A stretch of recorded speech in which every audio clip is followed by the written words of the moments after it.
O sol nasce lentamente sobre Pompeia, pintando o céu com tons de âmbar e dourado.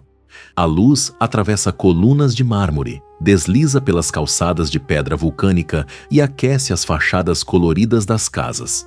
É cedo, mas a cidade já desperta. Padeiros empurram pães para fora dos fornos ainda quentes. Vendedores ambulantes montam suas bancas nas esquinas. Escravos carregam ânforas de azeite e vinho pelos becos estreitos que separam as mansões dos pobres. Pompeia é uma cidade próspera, estrategicamente posicionada entre Nápoles e o sul da Itália. Cerca de 20.000 pessoas habitam seus quarteirões organizados, seus mercados ruidosos, seus templos grandiosos. Gregos, romanos, sírios, egípcios, todos coexistem naquele espaço vibrante à beira do mar. É um ponto de encontro de culturas, sabores e histórias. E naquele dia, tudo isso estava vivo. Crianças correm entre colunas e fontes, rindo como se aquele fosse apenas mais um dia comum. Num canto da praça principal, um grupo de jovens observa 2 gladiadores treinarem à distância.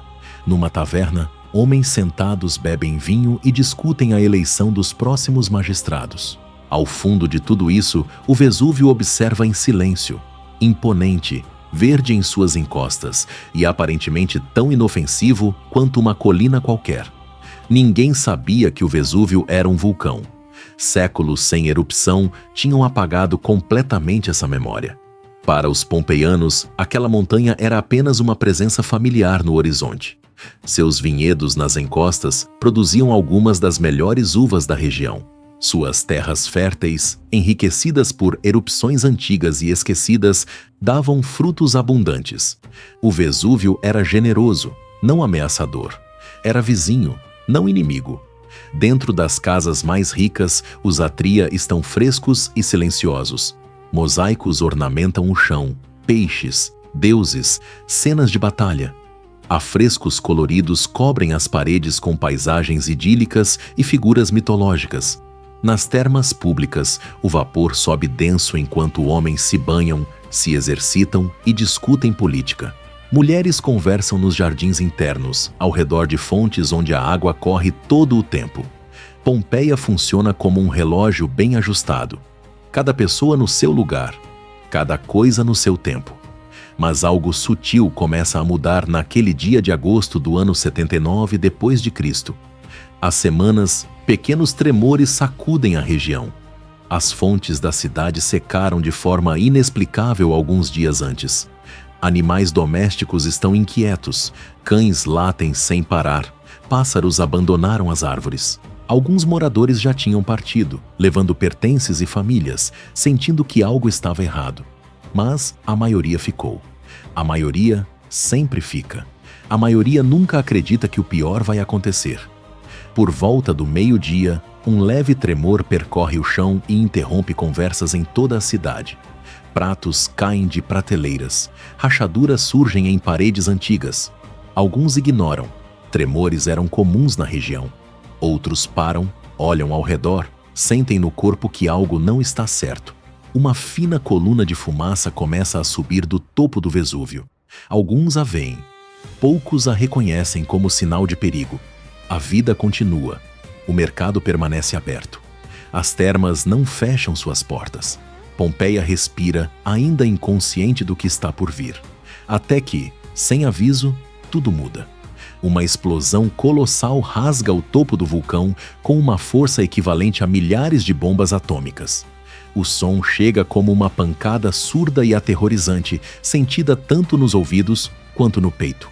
Uma coluna gigantesca de cinzas, gases e rochas incandescentes dispara para o alto. Ela sobe 20, 30 quilômetros nos ares, formando uma nuvem monstruosa que se expande como o tronco e a copa de um pinheiro colossal. O céu começa a desaparecer. O sol se apaga como uma vela soprada pelo vento. Cinzas começam a cair como uma chuva pesada e sufocante. Pedras, pumex, leves, porosas, quentes, chovem sobre telhados, ruas, pessoas. O pânico se espalha com uma velocidade que nenhuma mente humana consegue processar. Gritos ecoam por toda a cidade. Mães chamam os filhos pelo nome. Homens correm em direções opostas.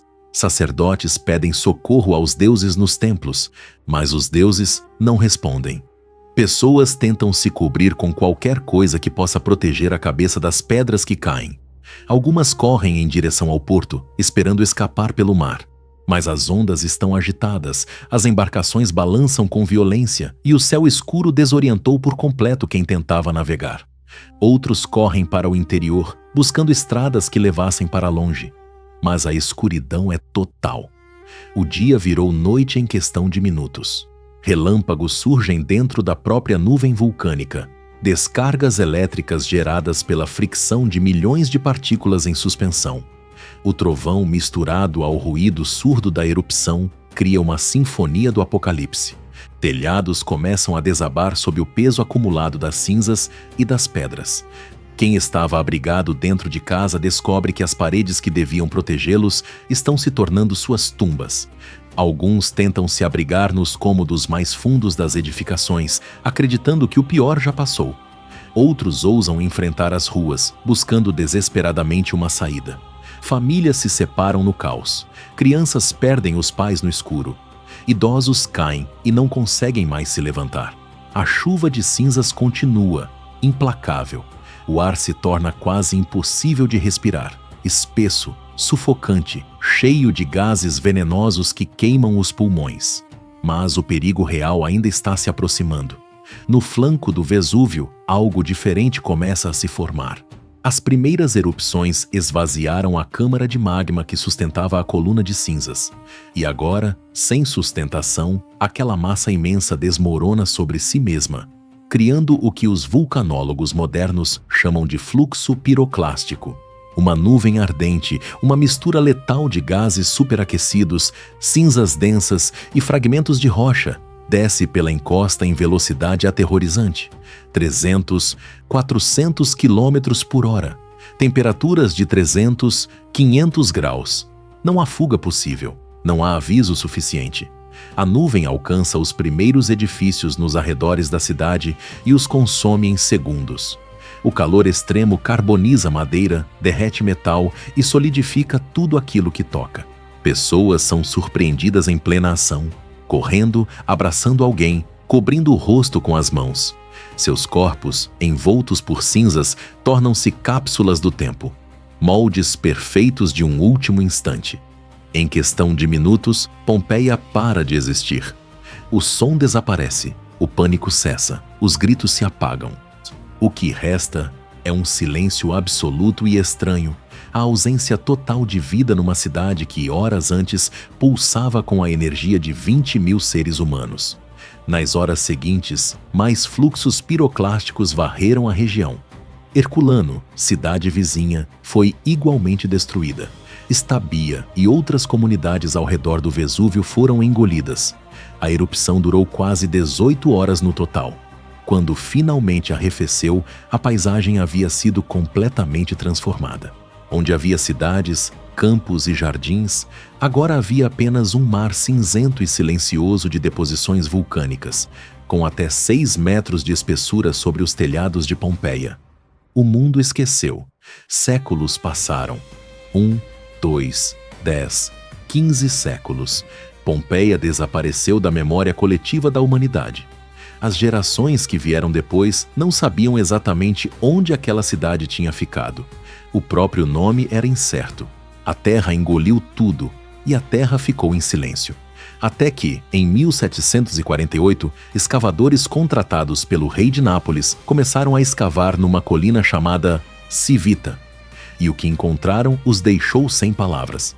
Ruas intactas emergiam do chão, paredes ainda de pé, com pinturas preservadas, louças nas prateleiras, pães carbonizados ainda dentro de fornos, ânforas alinhadas em adegas, grafites nas paredes, declarações de amor, insultos políticos, anúncios de gladiadores, exatamente como haviam sido escritos 18 séculos antes.